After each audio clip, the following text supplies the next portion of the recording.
ఓ విమానంపై భానుడి ప్రతాపం ఇంత భయంకరంగా ప్రభావం చూపుతుందని ఎవ్వరూ ఊహించలేదు.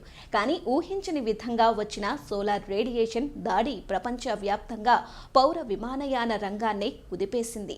ఎయిర్ బస్ ప్రకటించిన 6,000 విమానాలకు అత్యవసర సాఫ్ట్వేర్ అప్డేట్ అవసరమనే సందేశం గాల్లో విహరిస్తున్న లక్షలాది ప్రయాణికుల మనసుల్లో కలకలం రేపింది. ఈ సోలార్ రేడియేషన్ రిస్క్ అంటే అసలేంటి? ఎలా ఒక్కసారిగా విమాన వ్యవస్థలను దెబ్బతీసింది? ఇదే ఇప్పటి పెద్ద ప్రశ్న.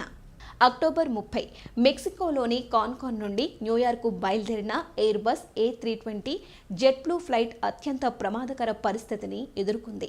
ఉన్నట్టుండి విమాన ఎత్తు అమాంతం కిందకు పడిపోయింది.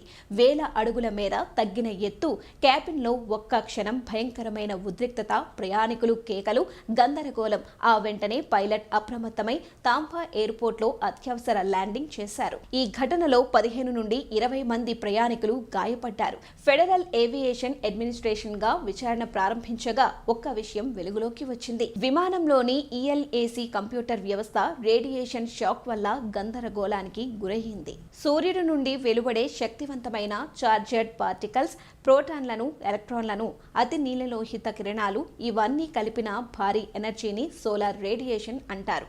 ఈ కణాలు, ఈ తరంగాలు విమానాల్లోని అధునాతన ఎలక్ట్రానిక్ వ్యవస్థలకు ప్రతి చోట ప్రమాదమే. ఎయిర్ బస్ చెప్పింది ఒకటే, సోలార్ రేడియేషన్ ELAC యూనిట్ డేటాను చెరిపేస్తుంది.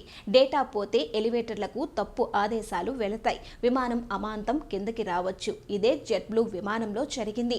అందుకే ప్రపంచవ్యాప్తంగా ఉన్న 6,000 A320 మోడల్ విమానాలకు తక్షణ సాఫ్ట్వేర్ అప్డేట్ తప్పనిసరి అని ఎయిర్ బస్ అలర్ట్ జారీ చేసింది. ఎయిర్ బస్ ఎయిర్లైన్స్ కు స్పష్టమైన ఆదేశాలు ఇచ్చింది. వెంటనే ELAC సాఫ్ట్వేర్ ను అప్డేట్ చేయాలి. అవసరమైతే హార్డ్వేర్ యూనిట్ను కూడా మార్చాలి. పాత మోడల్ ELAC ఉన్న విమానాలే ప్రమాదంలో ఉన్నాయి. 6,000 విమానాల్లో అప్రమత్తత అత్యంత కీలకం. వాటిల్లో సుమారు 1000 విమానాలకు హార్డ్వేర్ రీప్లేస్మెంట్ కూడా అవసరమని తేలింది. భారతదేశంలో ఎక్కువగా A320 విమానాలు ఇండిగో వద్ద ఉన్నాయి. అదే విధంగా ఎయిర్ ఇండియా, విస్తారా కూడా ఈ మోడల్ను పెద్ద ఎత్తున నడుపుతున్నాయి. DGCA ప్రకటించిన వివరాలు ఇప్పటి వరకు 300కు పైగా విమానాలను అప్డేట్ పూర్తి 2 రోజుల్లో మిగతావన్నీ కూడా అప్గ్రేడ్ పూర్తవుతాయి. కొత్త ELAC మోడల్తో ఉన్న విమానాలకు ప్రమాదం లేదు. అయితే ఈ సాంకేతిక సమస్య వల్ల ఇండిగో, ఎయిర్ ఇండియా, విస్తారా సర్వీసుల్లో ఆలస్యాలు నమోదయ్యాయి. సాంకేతికంగా ఎంత ప్రగతి సాధించినా, ఎంత పెద్ద విమానాలు తయారు చేసినా అంతరిక్షంలో జరిగే సహజ శక్తుల ప్రభావం నుంచి పూర్తిగా బయటపడటం అసాధ్యం.